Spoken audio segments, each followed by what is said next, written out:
All right, man. I'm ready whenever you are. Yes, sir. But yes, it's definitely a pleasure to have you on the show podcast or whatever it's called, the TheWillDeal podcast. Thank you. Basically, I talk college football, and I mean that's what we breathe and sleep down here. And Right. we're gonna get into the subjects of that, but just from like some personal or whatever interview questions, I had wrote a couple down that I wanted to ask, and you could just start by telling us a little bit about yourself. We're not live or nothing like that, right? You know what I'm saying? I probably will like post a visual or whatever after a little editing and all that. But yeah, just tell the public a little bit about yourself. What inspired you to pursue your profession? Where you got your undergrad at, and just a little rundown of who you are. Not a problem. Easy work. You gonna ask me a question for him, or you just asking me? Oh well, I was coming off the top of the head, but yeah. So what would you say ultimately inspired you to put you in your profession right now, as far as public speaking, comedian, you know what I'm saying, all that type of stuff? Well, I mean, it was a fairly long road to get here, but it started like most comedians, man, class clowning, loving to entertain people, loving to make people laugh. And the public speaking part, growing up a PK kid, you going to get on that stage and that microphone at some point. So that, that skill kind of got honed in me fairly early. I carried through college, Stillman College. After I was in the band, man, I was the band announcer. I used to do the PA for football games, for basketball games. So there was just a lot of talking. But my love was always, getting on stage to tell jokes. And when I first tried it in 2005, I loved it. Never looked back. I heard that, man. That's inspiration. That. And as you just said, that you did start off pretty early. Like, in this day and age, somebody can basically pick up their phone or whatnot and get on a TikTok, and hey, they got views just like that. Where if you started in 2005, when it was no smartphones out, you really had to grind, and you know what I'm saying? You just get it out the mud for real. So how has you seen the age of technology pretty much like advanced, you know what I mean? How has that been for you? Or as man, it's something to learn every year. Like you said, there was a lot of apps that were not around in 2005. MySpace wasn't around. I believe you had College Club, Black Planet. Facebook was at its genesis. So you pretty much had to learn every app as they came out. Like you might grow a platform on one, and then here come a new one. Like, all right, I got Facebook down. Here come Twitter. I gotta learn that. Get Twitter down. Here comes Instagram. You get Instagram down. Oh man, here comes what's the Vine? You get Vine down, and it keeps going. So you have to learn to adjust. You have to learn how to cross promote to get your audience from one place to the next, encourage them to follow you over to the next app, and then just be entertaining enough or interested enough that they'll want to follow you on these different apps. Okay, awesome. I had seen a post that you had put on Facebook, because if you remember, I had came up to you at the what game was it? The UAB and A&M game? Was that? Yeah, I can't remember. It was I believe it was you this past year, UAB A&M. Yeah. And I remember you said you had folks in Butler, Alabama. And that's why I was telling you that I was originally that's where I'm from. Well, not Butler, but a little town above Silas, Alabama. It's a little town called Millry, Alabama. That's where I was born and raised and whatnot. And so about Butler, like you said, your grandfather was. Well, I believe 5 generations back, so maybe 6 great grandfather, Samuel L. Ruffin and his brother, they were the largest slave owners in Choctaw County, Alabama. So when you're down in that area, whether it's Butler or Riderwood, or even, right across the line in Mississippi, the Why Not Meridian. Okay. There's a lot of roughings still live down there, and I come from that bloodline. And he just owned a lot of slaves with his family, and there were a lot of us. There was some procreation with some of the help. So there's a lot of us out there, man, that fall under that bloodline. Some that come from directly from him, some from his brother, some from other family, and then some just from ownership. But they all lead back to Samuel L. Ruffin in Choctaw County. That's amazing. How did that show go? Because I'm gonna be honest with you, I didn't even know Butler had a community center. Yeah, no, it was actually, we moved it down the street from the community center to a nice event hall. Looks like they have some weddings, a nice open, I know you're talking about. open brick space. It was really nice, man. The town, it was a history lesson. Some of our relatives came out for sure. And then it was just a diverse mix of people. So it was a chance for me to tell my story in my own way. We actually got locked out of the building, man. At first. Really? We were locked out in the heat for a crazy reason I'll tell one day. And just the town, man, they came together to not only get us in there, but to, get in and enjoy the show. They had to find the microphones and the speakers for us. So it was good old country town coming together to make it happen, man. So shout out to Butler, Alabama. They already had my heart as a kid, but as an adult now, they got it even more. It's amazing. Did you have any service down there, or a little bit of service? Yeah, a little bit of service down there. Yeah, I heard that. Moving forward, okay. I remember the first time I seen you do a show, man. It was it may have been 2016 at Troy. Not 2016. It was 20.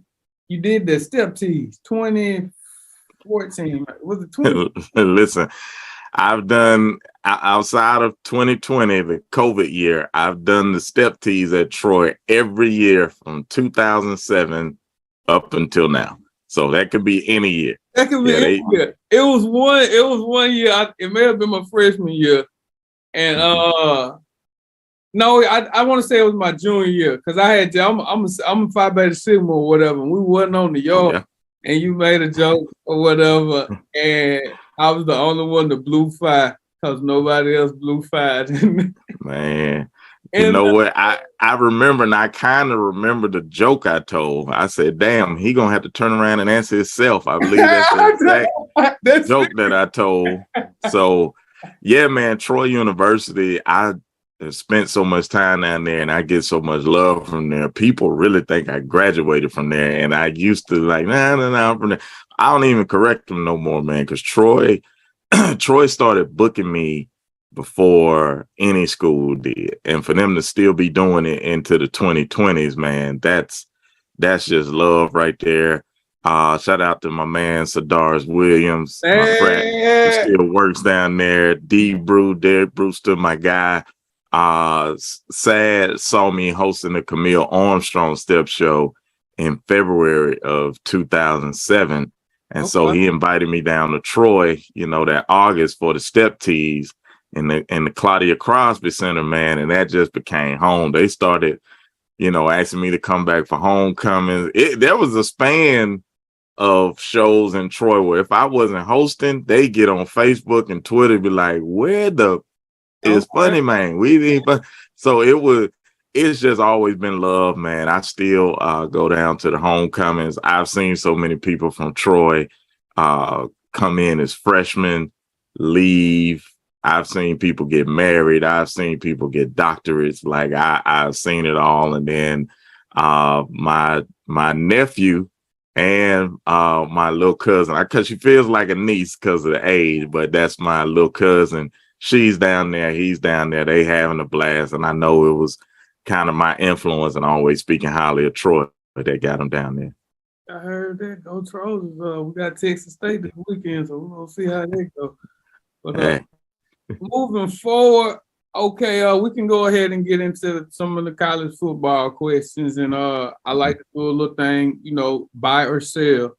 And the All first right. question is, buy or sell, Jimbo Fisher is the most overrated coach in college football. No, I'm a sell that. I don't think he's the most overrated. We could probably go for overpaid or overhyped. As they put up the graphic this past week when they played Alabama, he's got an identical record at this point in his career at Texas A&M as Kevin Sumlin has, the coach that they fired before he got there. And I really believe, though, man, the game for a lot of these coaches, and why you see a lot of good coaches go to the SEC West, they know Nick Saban is going to be on that schedule. And if you really peep game, anytime a coach, and it's rare, anytime a coach could just beat Nick Saban, they'll always go back with their agent and they can ask for a ridiculous amount of money and a ridiculous extension. And 9 times out of 10, they'll get it. If you talk about Hugh Freeze, if you talk about Kevin Sumlin, Jimbo Fisher, all these guys that just happen to beat Saban, man, they got broke off. So it's literally a money game. So I just think that's the game that him and the agents are playing. And you see they will stink it up the other games, but for that Bama game, them kids be locked in. They do, for sure. Mm-hmm. And then it's also a money game for the players too, because let's be real.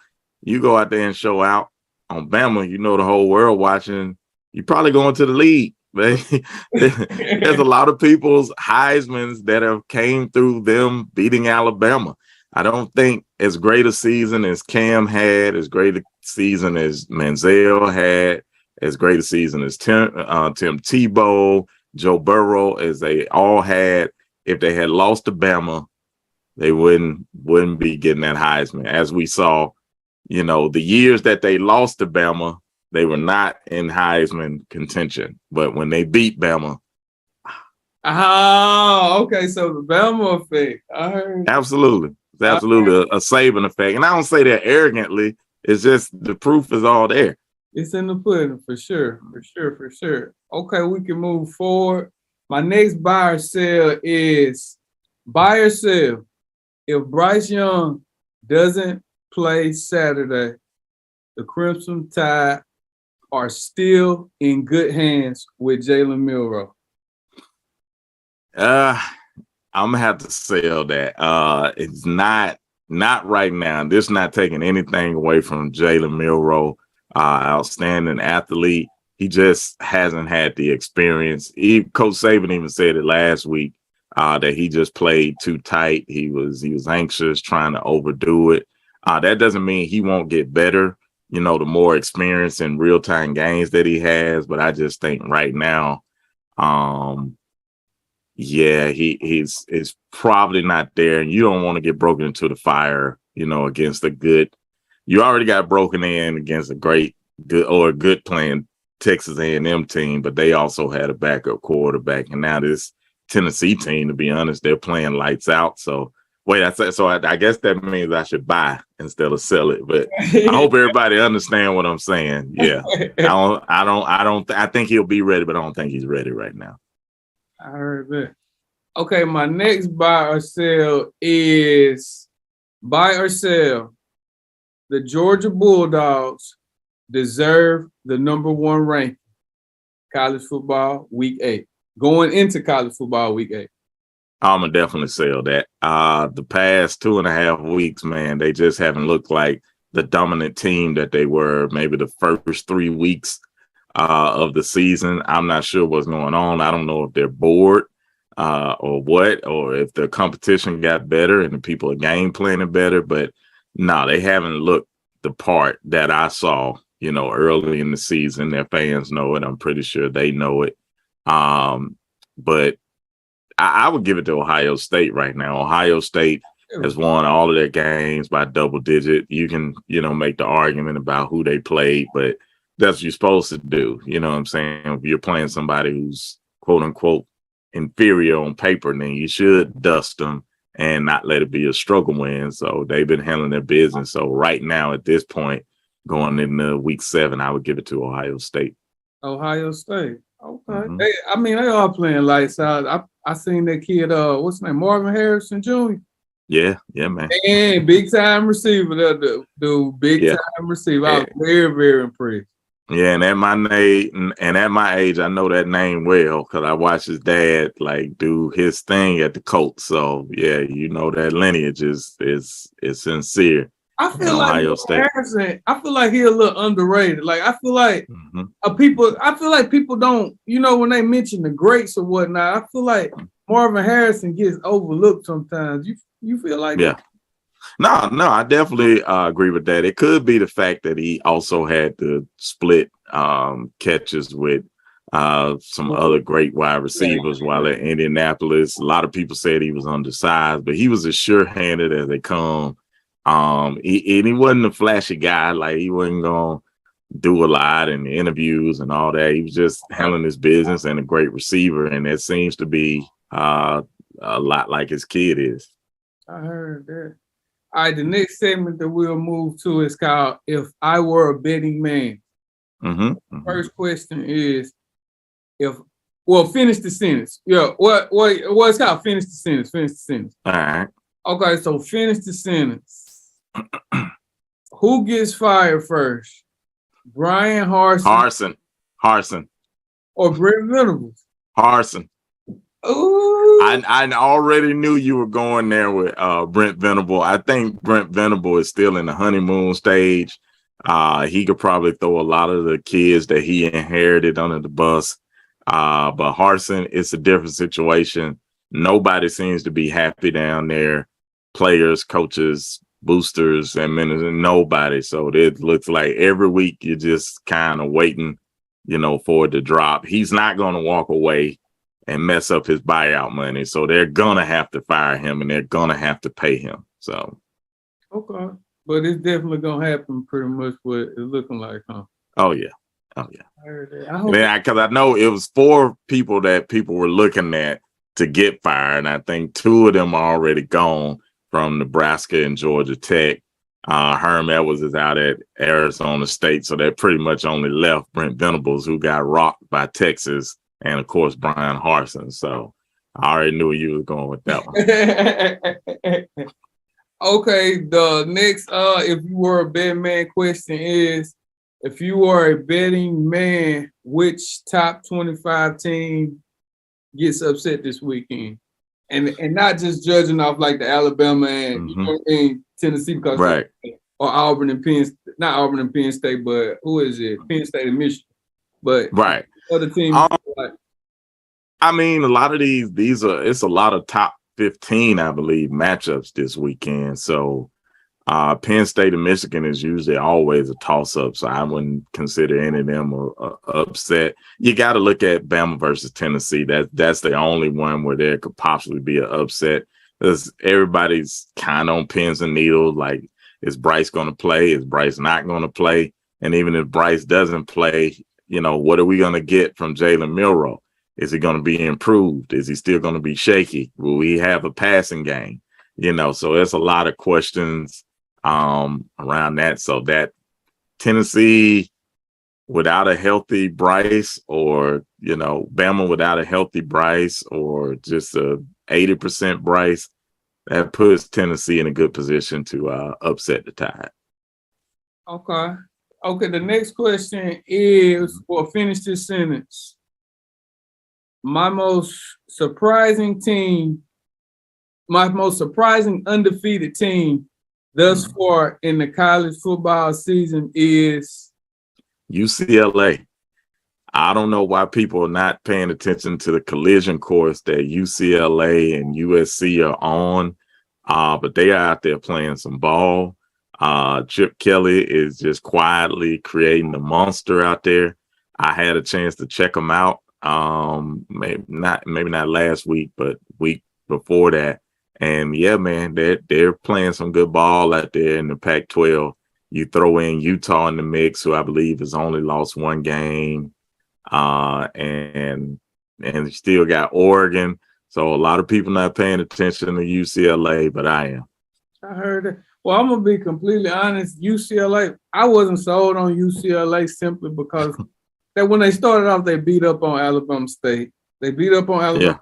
Yeah. And they barely beat South Alabama. So I'm looking at this UCLA team. I'm like, are they really good or are they just not really playing anyone?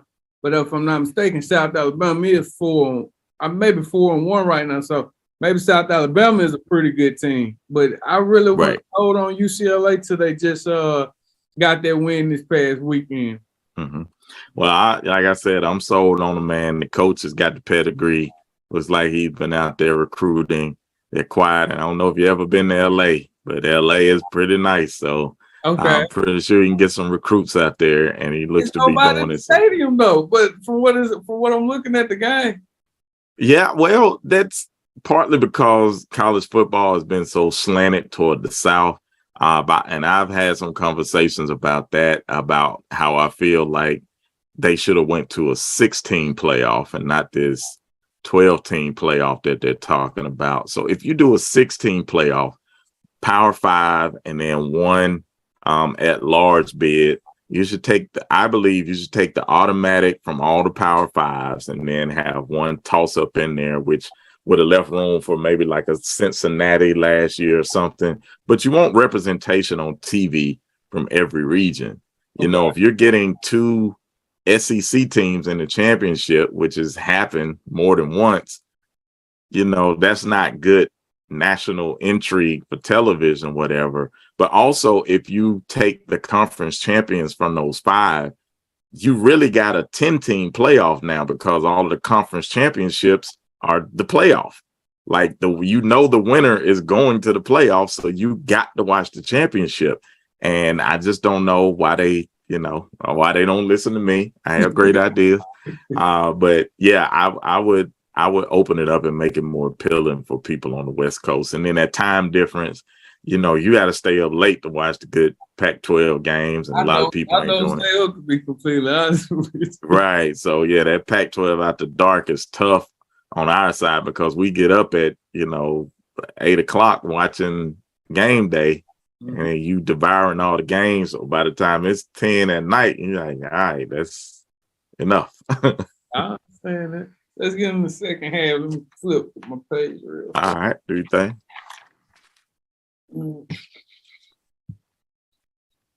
Okay, it's still a finish the sentence. Finish this sentence.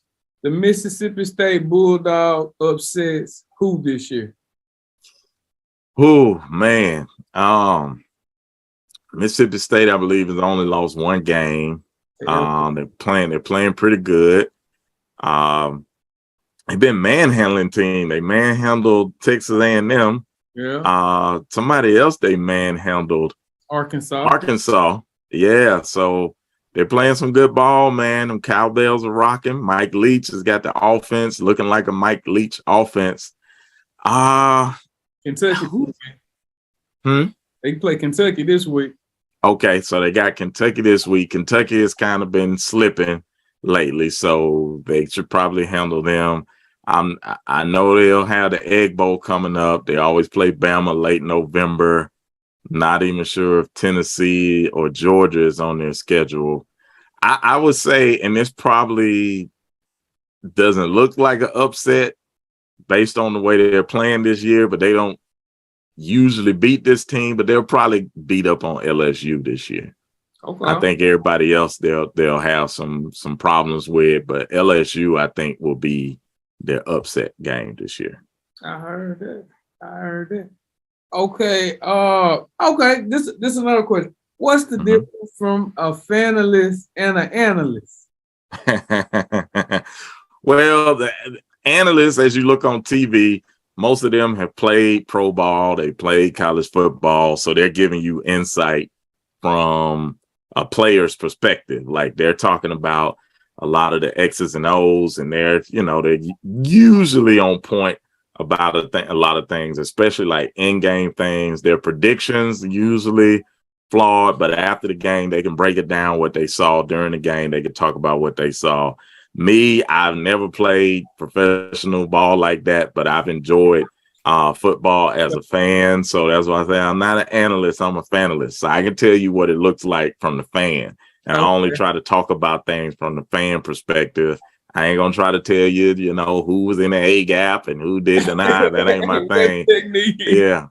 I talk about what I know, and for a while it's been working out for me, staying in my lane. So to say. Basically, staying in your lane. I heard that. Okay, now I just got early Heisman. Way too early Heisman watch. Canada in New York. Way too early. I don't think it's too early now, 7 weeks in, man, but you gotta put Hendon Hooker from Tennessee in there. I think Bryce losing a game and 3 quarters probably hurt. The kid out there at USC is probably in the mix, and Will Anderson may still be in the mix. The fans really want Will Anderson in there. I mean, and to be honest, man, he may not end up with like huge numbers, but his impact is amazing. As I'm watching and I'm looking at how many times they have to double him, how many times he just disrupts what the offenses are trying to do. He's a game changer, but you're not always going to see that, in the stat line. But I'm telling you, he and Dallas Turner, you might not be hearing their names a lot, and you might not be hearing Malachi and the corners' names a lot, but that's because people are staying away from them. They ain't throwing toward them. They ain't running toward them.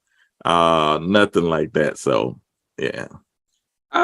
Speaking of the cornerbacks, if I'm mistaken, I seen a post something that Eli Ricks was possibly thinking about going to LSU. You know anything on that, or is it any truth? I thought he came from LSU. Yeah, he posted something yesterday. Was like with his LSU jersey on, like I'm coming home or something like that. I don't know how. I haven't heard it. But you got me looking on the Twitter.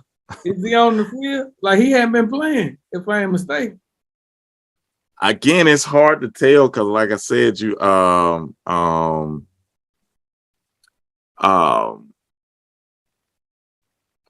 they're not throwing toward a lot of these guys, and so it's hard to say. And then I got to take my L too. Apparently, Mississippi State and LSU have already played, and LSU beat them. Oh, I heard that. So Mississippi State, what you give them the Egg Bowl or? Let me see what's left on the schedule. They got Bama, Auburn at home. They should win. They got to come to Bama, and yeah, they do play Georgia in Starkville. So yeah, I had to actually look at the schedule. And then they go to Ole Miss. So I'll give them Auburn. I'll give them Kentucky, but I don't see them beating Bama or Georgia. I heard that. Okay. I think we only got 7 minutes left. So the best scenario for Tennessee, if they wanted to get to the championship, of course they still got Alabama and Georgia on their schedule. Mm-hmm. Okay, go ahead. Yeah, I don't know. The best scenario for them, to be honest, would just to hopefully stay healthy.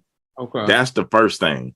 Because whoever they beat, and they got, let me look at the rest of their schedule right quick. They got a brutal schedule, man. That Pitt game, that Pitt game really defined their season, I feel like, because Pitt's not a bad team at all. Yeah, so they got to get past Alabama, then UT Martin, Kentucky, Georgia, Missouri, South Carolina, Vandy. So that's a winnable schedule, if they are who people think they are. But then you got to play the best out of the West in Atlanta. If you do all that, if you get past Georgia, there's whoever the best in the West, and that could be Bama. If Bryce get back healthy, that could be Mississippi State, who we're talking about. Could be Ole Miss. They're still rolling along. So I don't know. You know, we just gotta let it play out, huh? Right. And then if they get through Atlanta and make it to the playoffs, are the lights going to be too big for these kids or not? That's what we're going to see. Are the lights going to be too big for them in their own stadium this weekend at 2:30? But yeah, if they could squeeze into the playoffs, man, can they string it together? You got a 24-year-old quarterback who's playing lights out. Your defense is playing well. But yeah, we'll see how they do when the pressure's on. And I don't think that's where Alabama gets enough credit for, man, is just being locked in and year out for small games, big bowl games, playoff game, everything. And they've just found a way to be locked in and competitive. And people think it just happens. Well, now your team is getting some of that target on their back. Let's see how they do. I heard that. Well, yeah, we got less than 4 minutes left. So I'm gonna call a few games out. Just give me, who you thinking, who won or who will win or whatever. So this will be week 8 top game picks. So Penn State, Michigan. Ooh, Michigan playing lights out. Penn State always competitive. I know they want some get back from last year. I got to go with Michigan, man. I think Michigan is still hungry. I got a lot of returning pieces from that playoff run last year. So I'm going to go with Michigan in that one. Okay. Moving forward, we have a game tonight in the Sun Belt, and that is Marshall and ULL, Louisiana Monroe. Not Louisiana Monroe, Louisiana Lafayette. Yeah, Lafayette has been getting some attention, man. They're playing pretty good right now. I think a lot of people might start looking at their coach. I think I was reading an article on him about 2 days ago. So, yeah, I'm going to go with Lafayette in that one. Okay. North Carolina State and Syracuse. Oh, man. The Wolfpack had some high expectations coming into the year. I think they stumbled only one time this year. I can't remember if it was Florida State or somebody, but it was a close game, close loss. I still think the Wolfpack is a decent team. I think they'll bounce back. So give me the Wolfpack in that one. Give them the Wolfpack. Moving forward, Oklahoma State versus TCU. Oh, man, that's a big one right there in the Big 12. I believe they're going to TCU, but Oklahoma State has been playing some good ball, man. Gundy, he's a man. He's 50. He got him playing some good ball, but I always like to in that Big 12, man, that being at home, unless you're Kansas last week, which they went on the road and beat them. I got to go with the home team, man, TCU. And just thinking Riley, little brother, from what I heard, correct? Mm-hmm. I heard. Yep. Okay, Mississippi State, Kentucky. Oh, man. Again, Mississippi State is hot. Kentucky is kind of trending back. I'm not sure if they had some injuries or whatever is going on. So, yeah, I'm going to go with Mississippi State in that one. Okay. And I mean the big one, Alabama, Tennessee. Well, a lot of ifs, man, on the table. Will we have Bryce? And if Bryce is in, will he be at 100%? Just nobody knows. If Jalen Milroe gets in there, what is he going to look like? Nobody really knows. It's tough, man. I would say this. I think we got the talent to compete for 4 quarters, but I think this Tennessee team is for real. I ain't giving a prediction, but I'm going to say, Tennessee fan, this is probably your best chance to beat Alabama in a long time. There you go. We'll see what you do with it. I heard that. And one more, Troy versus Texas State. Texas State just come on, man. You think I said all them sweet things about Troy against my Trojans? Yeah, and I've been down there a few times where they lost homecoming, and that's never good for campus life and the alumni. My first visit to Troy, was the Mhm. Troy and South Alabama game. I think in 2014, and they won Yeah. last play, dude. I was like, okay, yeah, this is what I'm going to school with. Listen, man, I seen them beat some big dogs. I believe they had Oklahoma State came down there one year. Somebody else I'm forgetting. So, Troy's always in that mix, man. We know they had a real close call earlier this year, but they some ballers. I was down there the day before the first game. I was hosting the step tees, and I actually talked to some of the players. He's like, man, we ain't scared of this, that. So they always ready, man. So I'm gonna go with Troy. They know who they playing. They know them guys can bring it, but they were this close to beating Appalachian State, so they ain't scared, man. They'll be ready for homecoming. I heard that, and that's